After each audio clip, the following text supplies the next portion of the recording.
Fontes confirmaram à CNN que o presidente dos Estados Unidos deve participar de uma parte das negociações entre Israel e o Líbano.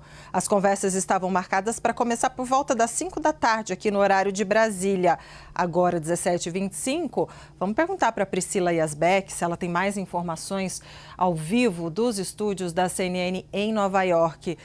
Priscila, conta pra gente então, né, como está, o que a gente sabe, né, sobre essa possível participação de Donald Trump.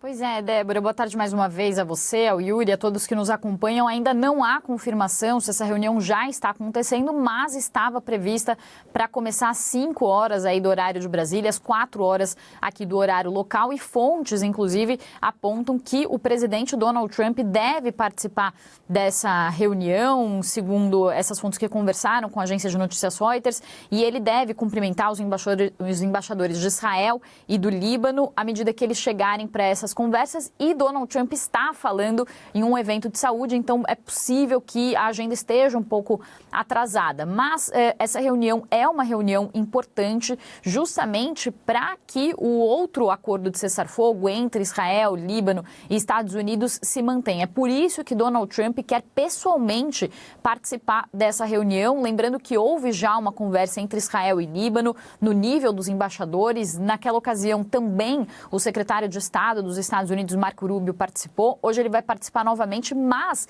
essa reunião ganha ainda mais importância com a participação do presidente Donald Trump, se de fato ele participar dessa conversa com os embaixadores. E por que essa questão é muito cara ao presidente Donald Trump? Porque quando foi acordado o cessar-fogo entre Irã, Estados Unidos e Israel, no dia seguinte Israel fez ataques ao Líbano, foram os ataques mais intensivos desde o início desse atual conflito, deixaram pelo menos 357 pessoas mortas, e depois disso o Irã acusou Estados Unidos e Israel de terem violado os termos do acordo de cessar-fogo, já que o Líbano faria parte desse acordo. E não foi só o Irã que disse isso, também o Paquistão, que estava intermediando as negociações, disse que o Líbano faria parte sim desse acordo. Depois disso, o presidente Donald Trump inclusive pediu para que o primeiro-ministro israelense Benjamin Netanyahu fosse mais low-key, ou seja, fosse mais discreto em relação a esses ataques feitos ao Líbano, já que Donald Trump, isso também segundo informações de bastidores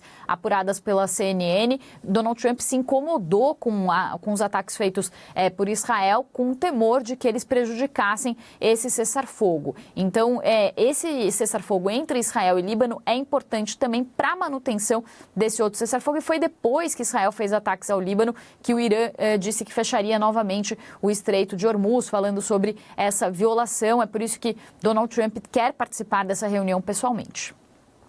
Priscila, segue conosco aqui, tem mais uma questão para você, porque Donald Trump acaba de falar sobre esta possibilidade de acordo com o Irã, e, afinal de contas, o que disse o presidente americano?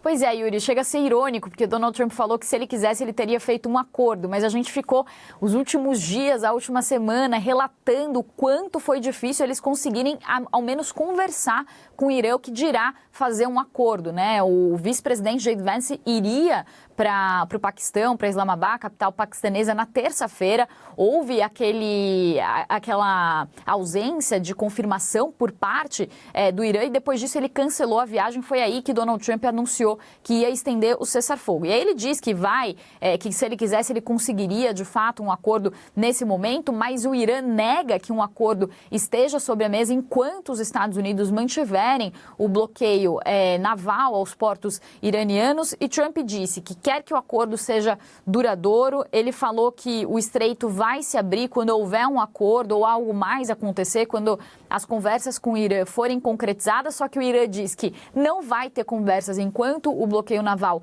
não for retirado, portanto é um impasse em relação a isso. E Trump diz também que o Irã pode ter reabastecido o seu arsenal um pouco durante esse cessar-fogo de 2 semanas, mas ele disse que os militares dos Estados Unidos podem neutralizar esse arsenal em cerca de 1 dia. Ele também falou que os Estados Unidos agora têm um controle total sobre o estreito, a despeito das apreensões que foram feitas de embarcações pelo Irã nesta quarta-feira, e também a despeito do Irã também estar realizando operações para manter a navegação no Estreito de Hormuz fechada, e Trump também disse sobre os preços da gasolina que os americanos devem esperar pagar mais por um tempo. Inclusive, dos Estados Unidos, isso trouxe até uma polêmica por aqui, que os Estados Unidos prorrogaram aquelas sanções, a isenção de sanções ao petróleo russo justamente por causa dessa situação. Então, o que Donald Trump fala não casa com os dados de realidade. Quando ele fala que conseguiria fazer um acordo e o Irã diz que não tem acordo e que não vai nem conversar porque os Estados Unidos estão fazendo esse bloqueio naval, essas versões não se casam. Quando Donald Trump também diz que a situação está controlada, que os Estados Unidos estão controlando totalmente o Estreito de Hormuz, isso também não casa com os dados de realidade, com as apreensões que o Irã tem feito também no Estreito de Hormuz. E, para começo de história, Donald Trump gostaria que o Estreito de Hormuz estivesse aberto, porque isso está gerando um problema de inflação aqui nos Estados Unidos. A gasolina chegou a subir 21% no dado de inflação de março, que foi o maior aumento desde 1967. E a rejeição a Donald Trump subiu a 62%, está no pior nível desde o início do seu segundo mandato, justamente por causa da guerra, que é aprovada apenas por 30%, cerca de 30% da população americana. Então, o que os especialistas dizem é que Donald Trump entrou numa situação ali em que ele não consegue encontrar uma saída para chegar a um acordo com o Irã, e Donald Trump tem feito exigências para que o Irã faça uma suspensão por tempo indeterminado do seu programa nuclear, também tem exigido que o Irã entregue o seu urânio enriquecido, e o Irã já disse que algumas dessas exigências são inaceitáveis, que o Irã não entregaria o urânio enriquecido, estava se aventando ali que o Irã poderia fazer essa entrega se houvesse um levantamento das sanções, um desbloqueio de cerca de 20 bilhões de dólares em ativos iranianos que estão congelados.